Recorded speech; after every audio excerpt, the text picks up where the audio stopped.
media ya, sekali lagi saya sampaikan, sebenarnya nggak kisruh.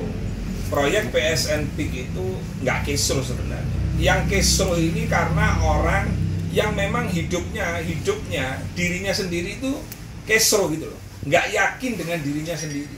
Jadi motifnya sebenarnya untuk kepentingan dirinya sendiri karena dia punya tanah, akhirnya memprovokasi dengan tujuan supaya orang yang punya tanah ini, yang inisialnya SD ini, supaya tanahnya dibeli dengan harga mahal. Itu aja sih motifnya gitu. Artinya melihat apa tuh Saididu, Gus melihatnya motif ada keuntungan nanti yang akan didapatkan atau seperti apa? Nah ya kan begini, Pak SD ini kan selalu bilang bahwa dia menyuarakan ini adalah untuk kepentingan rakyat. Pertanyaannya, rakyat yang mana?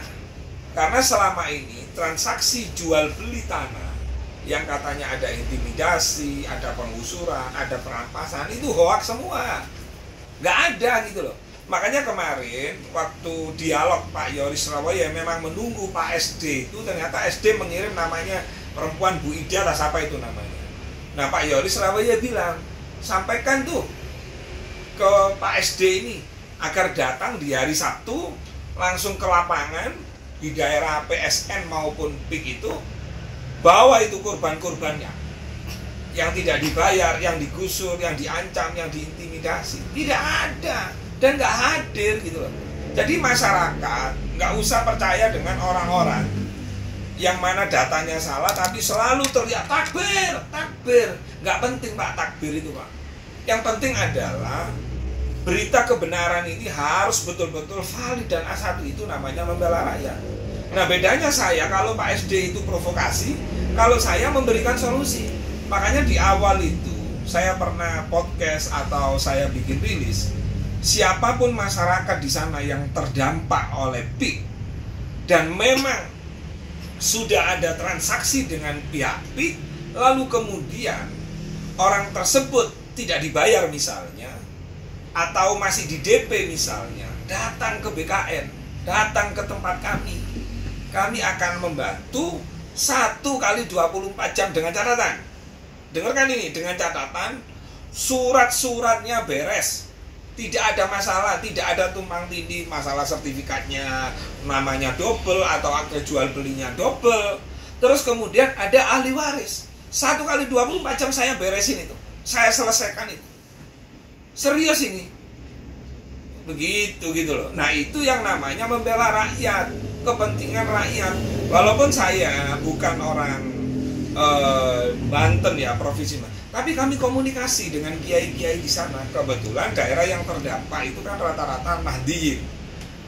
Nah, saya sebagai leader Nahdliyin United, ketua umum BKN, saya pasang badan untuk kebenaran, bukan kepada person, bukan we stand Saididu, ya, bukan I stand with Saididu, bukan itu. Saya we stand with truth. Jadi kami bersama kebenaran. Jadi kami memang betul-betul mengedukasi dan mengadvokasi masyarakat yang memang kalau ada intimidasi, penggusuran, terus kemudian nggak dibayar, kami akan bantu untuk menyelesaikan itu semua. Artinya akan dibangun apa di PIK 2 sendiri? Jadi begini Mas, biar paham ya. PSN adalah proyek strategis nasional. Lahannya berapa luasnya? 1.754 hektar. Punyanya siapa tanah itu? Punyanya Kementerian Kehutanan, yang selama ini sebagian dipakai oleh petani-petani garapan, terus sebagian berupa mangrove, sebagian berupa empang, sebagian berupa lahan-lahan tidur. Nah, dari sekian tahun, sekian lamanya, lahan ini tidak menghasilkan sesuatu kepada negara. Maka akhirnya tanah ini dikelolakanlah kepada swasta. Nah, proyek PIK 2 itu dimulai 2011. Kalau PSN, tanahnya kehutanan, itu dimulai 2024, tepatnya di bulan Maret apa Mei ya, saya lupa itu. Nah, itu ada ratasnya sebelum menentukan PSN. Nah, PSN biasanya ada yang dibiayai oleh negara, atau pemerintah. Tapi PSN yang di PIK ini murni biayanya dari swasta.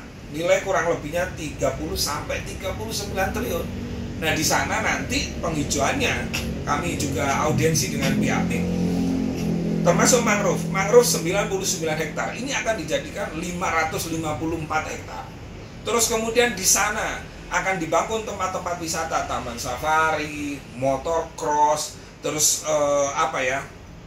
pokoknya penghijauan-penghijauan yang dimana di situ dijadikan tempat edukasi, tempat wisata. Karena Jakarta ini, mohon maaf, tempat wisata memang sangat kurang sekali. Makanya terus nanti kan ada pajak nih, ada pajak. Nah, ini masuk ke negara, termasuk parkir dan lain-lain masuk ke negara, sehingga lahan ini menjadi tidak kumuh, menjadi indah, terus menciptakan lapangan kerja, mengurangi pengangguran. Makanya saya mendukung sekali. Tadi saya datang ke Profesor Dr. Yai Said Akil Sirot dari sudut pandang agama. Jadi beliau sangat mendukung sekali keberadaan PSN PIK, tentu dengan catatan jangan lupa memperhatikan warga di sekitarnya. Biar apa? Biar tidak ada namanya kesenjangan sosial, keadilan, kayak seperti itu gitu loh kan. Bangun boleh, tapi jangan fokus di transaksi saja. Tapi perhatikan masyarakat yang ada di daerah terdampak. Begitu. Gus, ada ya. Terus kalau PIK 2 ini diperuntukkan etnis tertentu, Gus, itu gimana bantahan dari seorang Gus Novi? Nah, jadi begini, jenengan harus keliling dulu bahwa di sana datang ke kantornya, Pak, saya orang Arab nih misalnya, Pak, saya orang Medan, Pak, saya orang Jawa, Pak, saya mau beli tanah misalnya, atau saya beli bangunan, ruko. Selama sampean punya duit, ya pasti dijual ke sampean. Walaupun jenis kulit sampean mau hitam, mau coklat, itu yang terjadi. Jadi yang namanya tuduhan, fitnah, itu dosa banget gitu. Makanya coba nih jenengan, yang katanya pantai dikuasai oleh PIK, sungai juga dikuasai oleh PIK.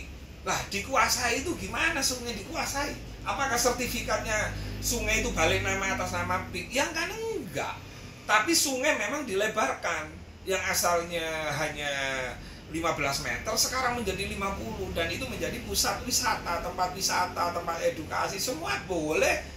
Mau berenang di sana boleh, kan begitu. Nah, jadi seperti isu negara dalam negara, terus termasuk yang kata jenengan etnis tertentu. Nah, ini kan berita-berita yang sehingga ketika kita tidak bisa karena kita benci, akhirnya kita tidak bisa berlaku adil. Harusnya jujur aja ya, sebagai seorang muslim, kita harus mencontoh, meniru apa yang dilakukan oleh Pak Aguan harusnya. Kenapa?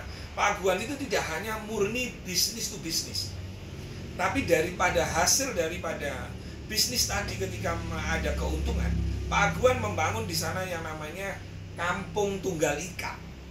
Nah, di situ dibangun tempat ibadah, tempat peribadatan, ada 5 hektar. Nah, di situ ada gereja, ada kuil, ada ini. Nah, karena mayoritas Indonesia ini muslim, akhirnya yang muslim ini dibangunkan masjid khusus di lahan 4,2 hektar gitu loh. Nah, coba kalau 4,2 hektar masih dibangunkan masjid. Kalau Pak Aguan atau PIK ini orientasinya untung, orientasinya keuangan, ngapain dibuat masjid? Dibuat aja klaster, dibuat aja bangunan rumah. Kan seperti itu, Mas. Belum nanti yang 5 hektar dibangun tempat peribadatan seperti itu. Jadi orang yang menuduh Pak Aguan dengan segala cara, memfitnah, memframing bahwa dia oligarki dan lain, sebenarnya ini orang yang iri karena tidak mampu aja untuk meniru. Harusnya sebagai seorang muslim kita belajar sama beliau, padahal dia non muslim tapi membangunkan tempat ibadah saya atau panjenengan semua yang beragama muslim. Nah, itu patut ditiru. Terus kemudian fasumnya ada monumen Soekarno, Bung Hatta, ada monumen Jenderal Sudirman. Nah, ini kan menjadi tempat wisata, tempat edukasi, termasuk tempat untuk istirahat yang nyaman. Ya, yang seperti itu. Nah, terakhir ini, gimana sih proses pembelian tanah proyek PIK? Pertama, proses pembelian proyek PIK adalah atas dasar kesepakatan kedua belah pihak antara pemilik tanah dan pihak PIK. Prosesnya gimana? Semua harus melalui kelurahan masing-masing. Misalnya yang di Kronjo ya melalui kelurahan Kronjo, yang di Kohot, yang di Teluk Naga. Kenapa melibatkan kelurahan? Karena memang kecamatan, pemerintah itu berkewajiban untuk mengamankan pembangunan. Apalagi di situ ada proyek strategis. Nah, proyek strategis nasional ini nggak beli, Mas. Tanahnya memang dari pemerintah. Pihak swasta disuruh mengelola tanah ini supaya menjadi tanah yang bisa menghasilkan sesuatu, termasuk pajak, menciptakan pengangguran, merawat ekosistem yang ada seperti itu. Jadi semua harus melalui kelurahan. Tujuannya apa? Nah, berkas-berkas itu diperiksa, kiriknya, akte jual belinya, begitu fit, harga sesuai NJOP dan terjadi kesepakatan, baru pihak PIK itu membayar dan itu difoto dengan rasa sukarela. Jadi tidak ada yang namanya intimidasi, apalagi penggusuran, apalagi ancaman dan lain-lain. Kalau ada itu silakan untuk memberi pengaduan kepada kami di 081 5354 67676. Ya gitu ya. Oke.